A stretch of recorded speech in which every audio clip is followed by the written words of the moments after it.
দেখো আজকে ওল দিয়ে মাছ দিয়ে তোমাদের একটা সুন্দর রেসিপি আমি দেখাবো। তো আমার সাথে থেকে পুরো ভিডিওটা দেখো, দেখলে পরে বুঝতে পারবে। দেখো আমার কড়াই গরম হয়ে গেছে, ঢেলে দেবো। মাছগুলো ভেজে নেব আমি আমি আজকে এই দেখো মাছ দিয়ে ওল রান্না করব। তো দেখো আমি প্রথমে মাছটা ভেজে নেব।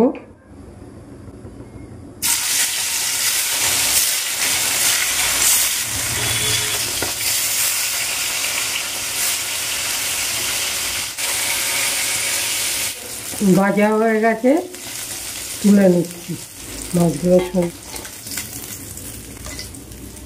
দেখো মাছগুলো লাল লাল করে ভাজা হয়ে গেছে। আমি এর মধ্যে আর একটু তেল দেব, শুকনো লঙ্কা আর তেজপাতা ফোড়ন দিলাম, জিরেগুলো ঢেলে দিলাম, একটু নেড়ে দেব। এর মধ্যে দেখো এই ওলগুলো আমি অল্প সিদ্ধ করে রেখে দিয়েছি, আমি ওলগুলো তেলের উপর দিয়ে দিলাম,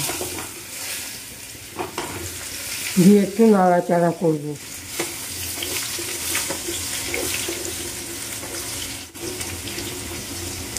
ওলগুলো তেলে নাড়াচাড়া করে আমি এবার দেখো আদা রসুন বাটা 2 চামচ মতো এটা আমি এর মধ্যে দিয়ে দিলাম। আগে থেকে আদা রসুনটা যদি না দেই তাহলে একটা কাঁচা গন্ধ বেরোবে।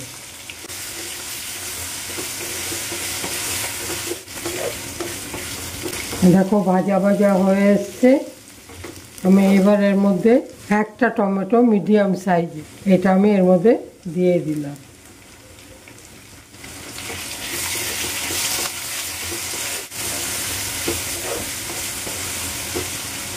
আন্দাজ মতো নুন দিয়ে দিচ্ছি, তাহলে পরে আমার টমেটোটা সিদ্ধ হয়ে যাবে।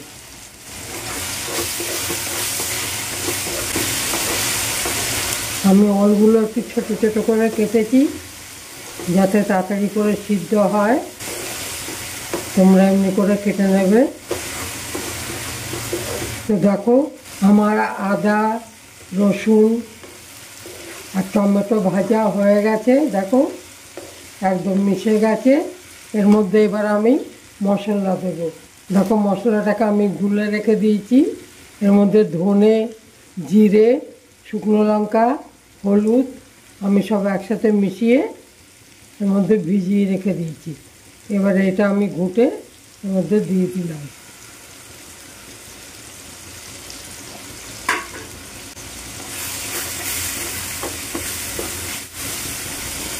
আমি এর মধ্যে একটু রং হওয়ার জন্য কাশ্মীরি গুঁড়ো লঙ্কা দিয়ে দিলাম।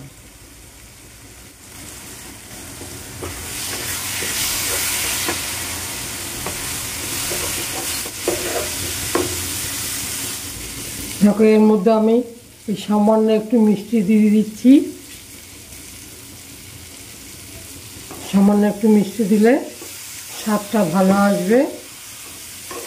আমার মশলাটা কষা হয়ে এসছে, দেখো তেল ছাড়তে আরম্ভ করেছে। দেখো যেহেতু দেখো তেল ছেড়ে দিয়েছে আর গুঁড়ো মশলা, ওই জন্য বেশি আমি ভাজবো না, তাহলে তিতো হয়ে যাবে। আমি জল দিয়ে দিলাম, আন্দাজ মতো জল দিলাম।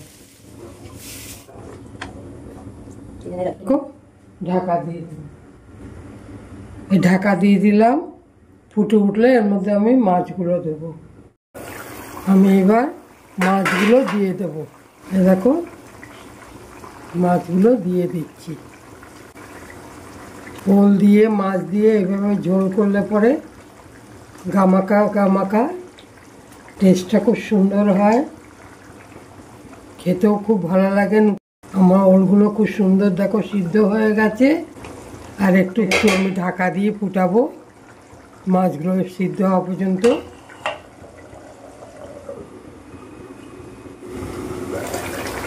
দেখো আমার সুন্দর হয়ে গেছে ঝোল। দেখো ওলগুলো খুব সুন্দর সিদ্ধ হয়ে গেছে। দেখো তোমাদের আমি দেখাবো একটা তুলে। দেখো ওলটা আমার কি সুন্দর সিদ্ধ হয়ে গেছে, একদম মাখনের মতন। এবার এর মধ্যে আমি একটু শাহি গরম মশলা দেব,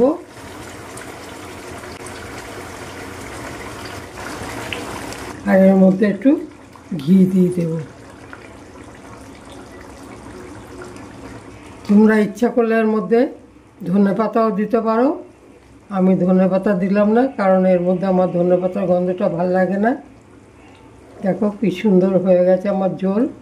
তোমরা এমনি করে রান্না করে খাবে, খেয়ে ভালো লাগলে, যদি তোমাদের ভালো লাগে আমাকে অতি অবশ্যই কমেন্ট করবে, লাইক করবে, আর সাবস্ক্রাইব করতে ভুলবে না, যাতে আবার নতুন রান্না নিয়ে আসতে পারি। দেখো ওলগুলো খুব সুন্দর গলে গেছে।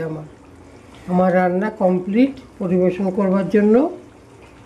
দেখো আমি গ্যাসটা বন্ধ করে দিলাম। এই যে যেটুকু ঝোল রেখে দিয়েছি এটুকু থাকবে না, ওলে টেনে নেবে। আমার রান্না কমপ্লিট।